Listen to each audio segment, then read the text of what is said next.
The dawn broke over Jerusalem, but it did not bring hope.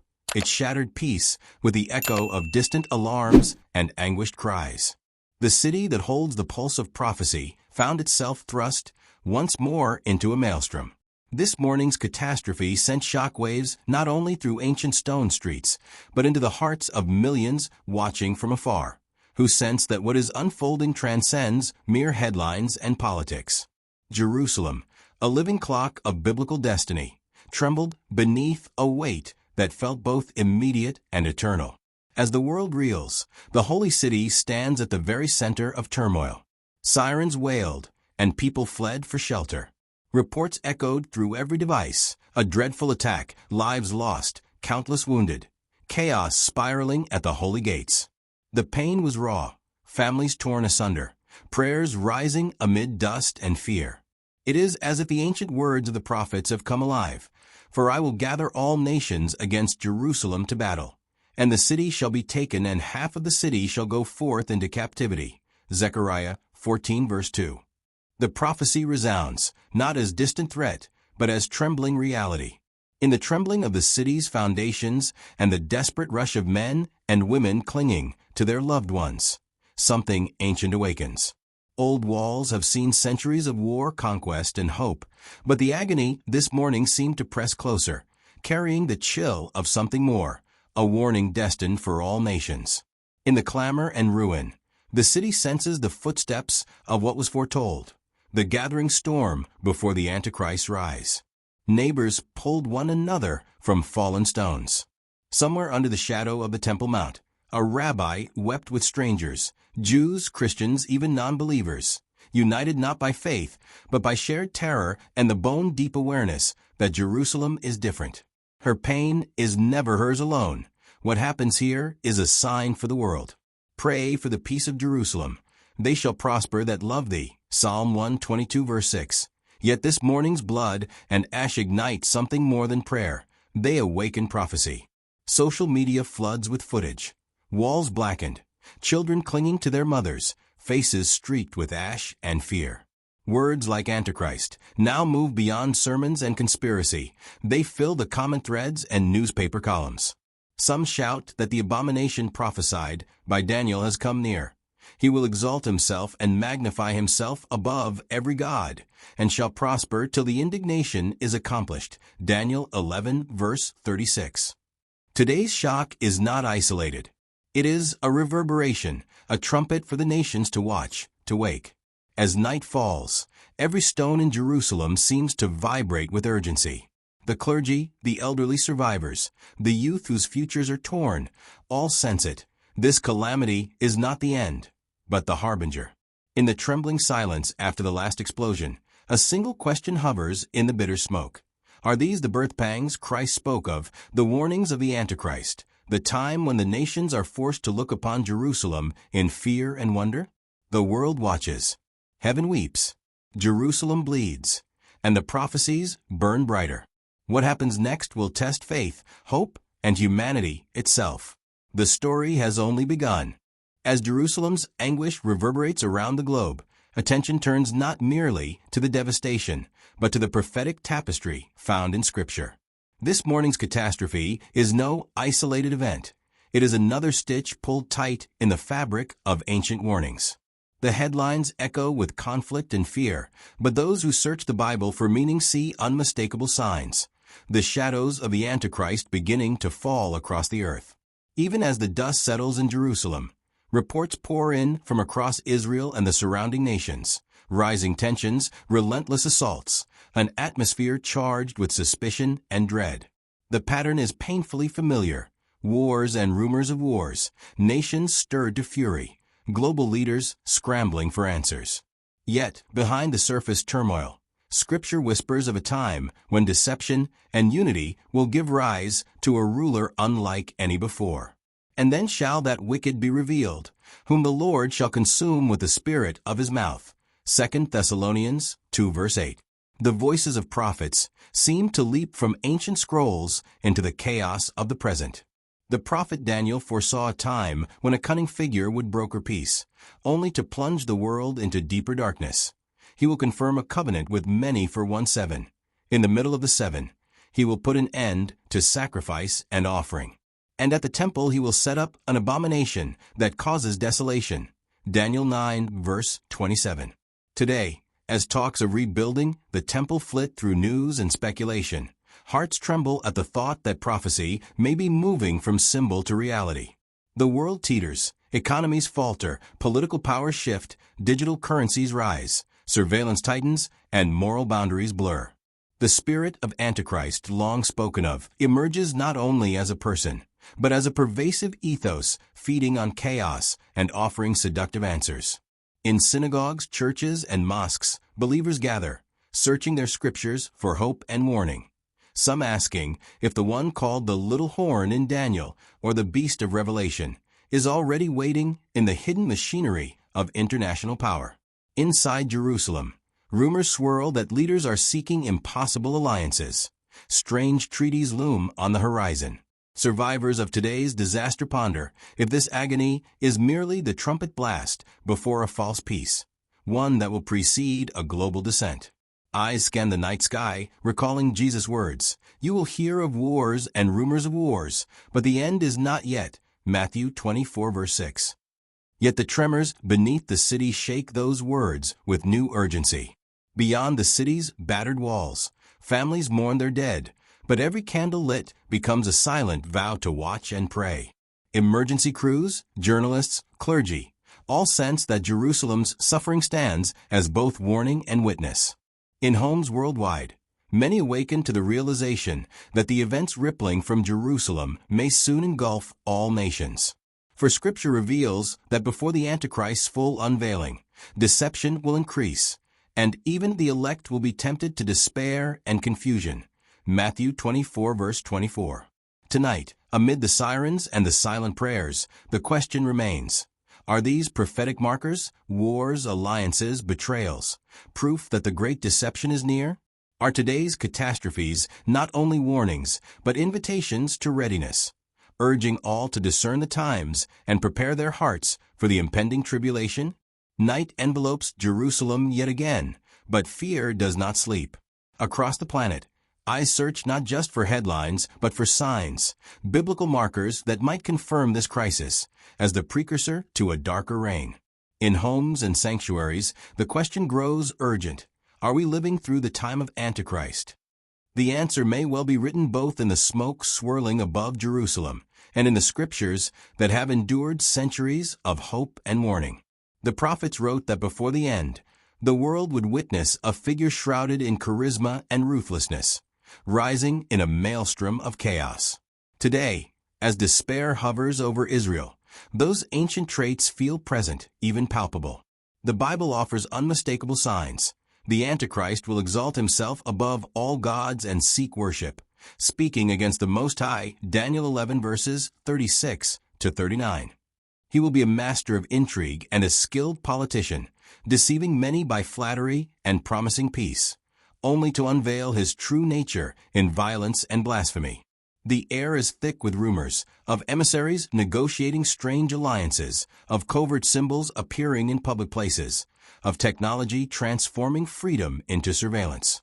Scripture does not merely mention the Antichrist in vague terms. It sketches his persona in shocking detail. He will honor military power and despise faith. He will wage unrelenting war against believers, both Jews and Christians, forcing submission and dividing Israel.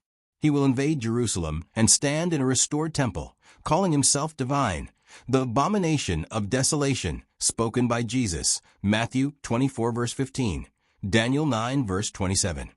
He will orchestrate a peace treaty, only to break it, plunging the city and the world into tribulation, Daniel 9 verse 27.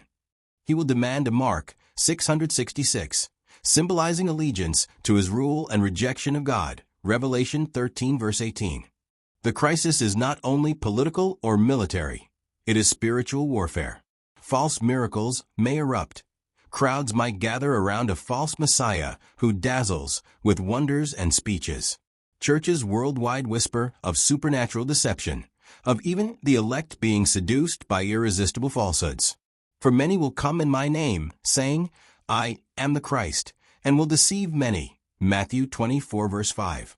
This is not merely a time of chaos. It is the theater of a cosmic battle, raging visibly in Jerusalem's agony and invisibly in every heart.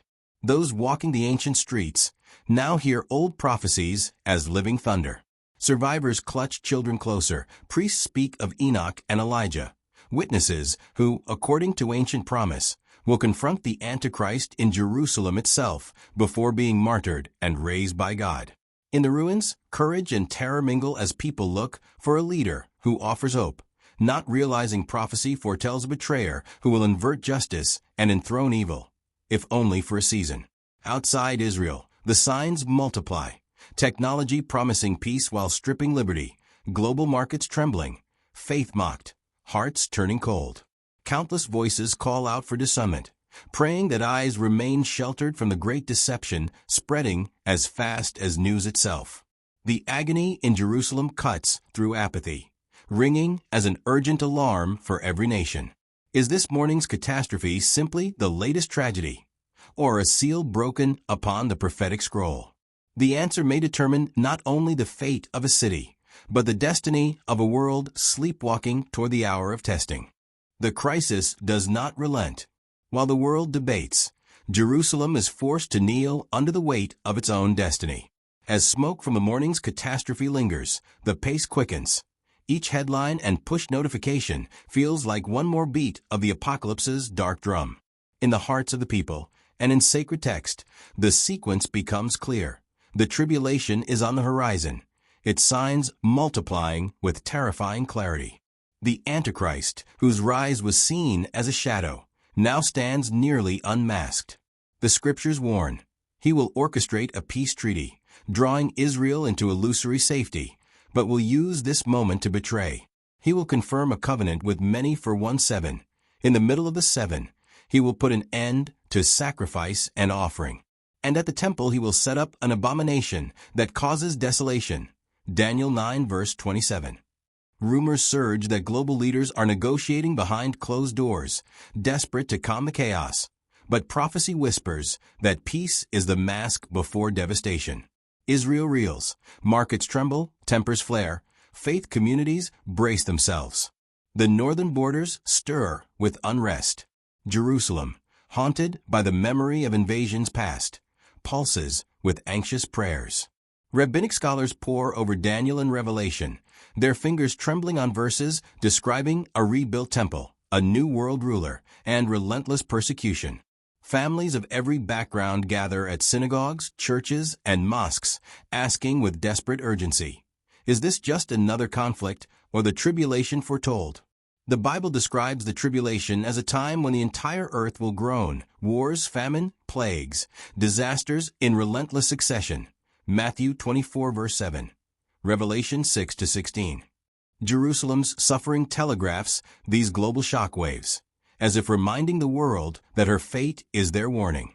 The Antichrist's power blooms not just in political tyranny, but in the corruption of worship and the assault on faith. The prophecy is chilling. He will demand a mark, the infamous 666, trailing allegiance and eternal separation from God. Revelation 13 verses 16-18. Chaos spills into daily life. The faithful are driven underground, their prayers now whispers and coded gestures. The Antichrist divides Jerusalem, invades, and enthrones himself in the newly built temple. His armies sweep across borders. His decrees flood the internet and airwaves, demanding loyalty. For then shall be great tribulation, such as was not since the beginning of the world to this time, no, nor ever shall be. Matthew 24 verse 21. In the shadow of disaster, two ancient witnesses arise. Enoch and Elijah, figures from primordial history, are said to appear, unleashing prophetic truth and miraculous resistance. The Antichrist slays them to the horror of crowds, but after 3 days they rise, a cosmic signal that history itself is trembling on the cusp of eternity. Revelation 11 verses 3-13. Jerusalem, wounded but never silenced, becomes both the battleground and the beacon. The house of prayer for all nations now cries out for deliverance, while enduring the onslaught of prophecy fulfilled. Each bomb, each cry, Each prayer is a thread in the grand tapestry. The drama of final testing is playing out in real time. The question now splits heaven and earth. Will there be any salvation, any hope, after such betrayal and tribulation? The final chapter awaits, where judgment and redemption collide. Smoke still rises from Jerusalem.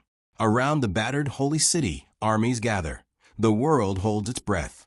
Headlines scream of unprecedented mobilization, the last apocalyptic convergence, as foretold by the prophets. This is the hour for which every disaster, every warning, and every tremor was but a shadow. The final battle, Armageddon, has come. The fate of nations and the destiny of every soul now pivot upon the stones of Zion. In Scripture, this moment is clear.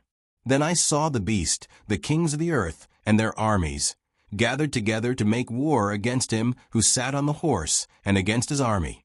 And the beast was captured, and with him the false prophet, Revelation 19 verses 19 to 20. Jerusalem, under siege, becomes the vortex of both history's darkest hour and its brightest dawn. The Antichrist, now revealed, worshipped, and hated in equal measure, leads a final assault. Evil stands against holiness. Deception seeks to smother hope forever. As the armies close in, the people of Jerusalem are pressed to the breaking point.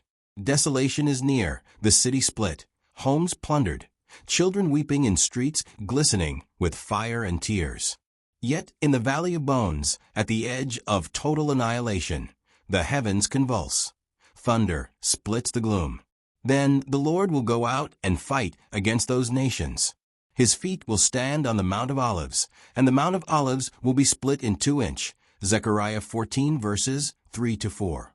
The deliverer long expected appears, not a mere prophet or politician, but the conquering king, shining in power and glory. The hosts of heaven descend, the voice of the archangel ringing across the world. The Antichrist and his legions, filled with satanic fury, find their power broken, not by human strength nor strategy, but by the word and wrath of the Lamb. With the breath of his mouth, Paul wrote, "He will overthrow the lawless one and destroy him by the splendor of his coming." 2 Thessalonians 2 verse 8. The battle is swift, final, terrible. The beast and his false prophet are seized and destroyed, their followers swept away by the might of the returning Christ. Revelation 19 verses 20 to 21. Jerusalem stands as both scar and crown, wounded, but now the throne of hope. The darkness lifts, and every prophecy fulfilled rings as a trumpet of renewal. Then the Lord my God will come, and all the holy ones with him. Zechariah 14 verse 5. The nations who came in wrath witness the glory they had denied. Evil is judged, and peace is spoken over the city and the world. The Lord will be king over the whole earth. On that day there will be one Lord, and his name the only name. Zechariah 14 verse 9. Tonight, every stone in Jerusalem echoes with eternity. What began as a catastrophe now becomes coronation. Prophecy, in blood and fire, in tears and hope, has run its course. All eyes turn heavenward as Christ's return seals the promise, the end of tribulation, the birth of an everlasting kingdom. Those who witnessed, who endured, who believed, now understand the signs were never in vain. The warnings, the suffering, the prayers, all revealed their meaning in the shadow and the light of his coming. Jerusalem, once the trembling epicenter of prophecy, now stands as the eternal city of the King. The end has unveiled the beginning. Let every watcher, every wounded heart, every awakened soul remember, what has been seen in Jerusalem is the rehearsal of forever. The King has returned, and his reign will have no end. Blessed are the people who know the joyful sound and respond. Pes 89:15. If this blast awakened you, subscribe and turn on the bell to stay watchful with us. Share this and leave your prayer request in the comments. Between fear and hope, we choose the word. Matthew 24:35. Stay with us. The next blast could come at any moment.